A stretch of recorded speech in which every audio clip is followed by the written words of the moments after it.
Il a 90 ans et il est de nouveau sur scène. L'immense Michel Bouquet reprend une pièce de Ronald Hardwood, à tort et à raison, au Théâtre Hébertot à Paris.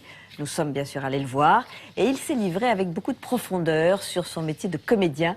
Il nous raconte le mystère du jeu et l'inexplicable qu'il y a dans chaque personnage. Tout ce qui fait la beauté de son art.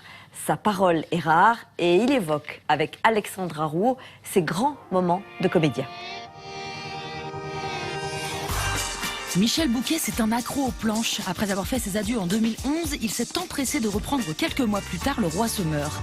En 70 ans de carrière et plus de 70 rôles à son actif, le comédien a interprété les plus grands classiques, s'est frotté aux plus grands auteurs. Il fut le premier à jouer une pièce d'Harold Pinter en France, a démarré avec Jean Anouilh, copiné avec Ionesco. Bref, c'est un grand, un très grand que nous avons eu la chance de rencontrer.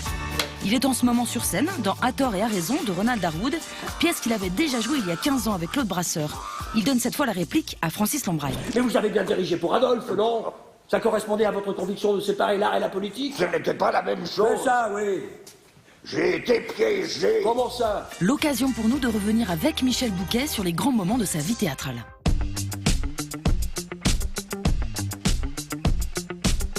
On peut s'interroger toute sa vie sur le malade imaginaire, vraiment toute sa vie.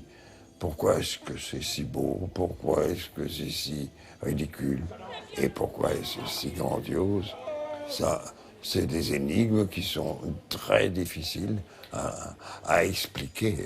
Et a eu l'effronterie de me dire que je ne suis pas malade. Mais c'est une impertinence. Vous savez, mon cœur, ce qui en est. Oui, mon cœur est là, Ma amour, cette coquine-là me fera mourir. là. Elle écoute toute la bile que je fais. Ne vous fâchez point, Et il y a je ne sais combien que je vous dis de me la chasser. Mon Dieu! Ce qui est parfait, je veux dire, dans l'art, c'est ce qui est inexplicable. Dès que ça explique vraiment au point d'expliquer, c'est moins beau.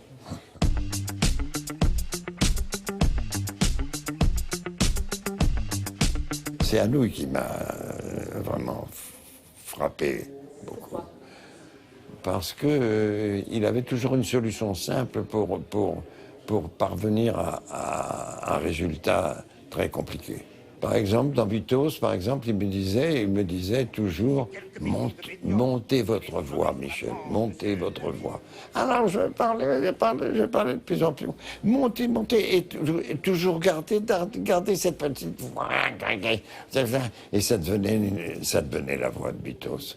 Je voulais seulement vous dire, monsieur, que la force dont nous avons besoin ne peut pas être le fait d'un seul homme. En 1965, Michel Bouquet joue dans La Collection. C'est la première fois qu'une pièce du dramaturge anglais Harold Pinter est jouée en France. C'est un esprit des plus intelligents, je pense, qui a existé chez les auteurs dramatiques. Il fallait se rendre compte, en tout cas, que ce n'étaient pas les personnages qui étaient tellement intéressants. Il fallait se rendre compte que pour Pinter, c'était le ridicule qu'il attachait à la jalousie qui lui a fait écrire cette pièce sur la jalousie. Vous y étiez pour La Collection, vous aviez emmené des mannequins. Ah oui? Vous êtes descendu à l'hôtel Westbury. Oh. Chambre 142. 142, c'était confortable.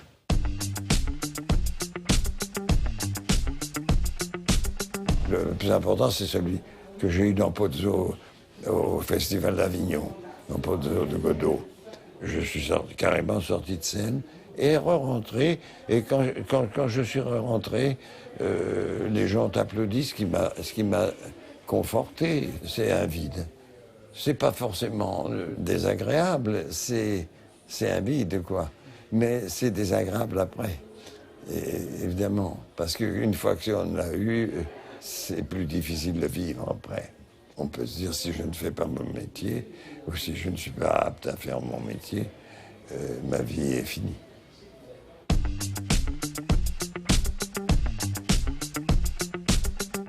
C'est un métier si mystérieux, si bizarre, si bizarre.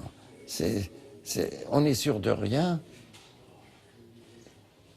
et on a peur de tout.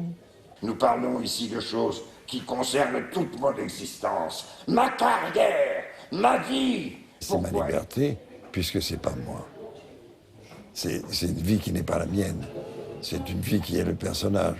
Alors, c'est une vie qui ne m'appartient pas et qui me soulage de ma propre vie.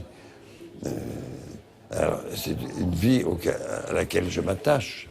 Partout où l'on joue Wagner ou Beethoven, les hommes sont libres.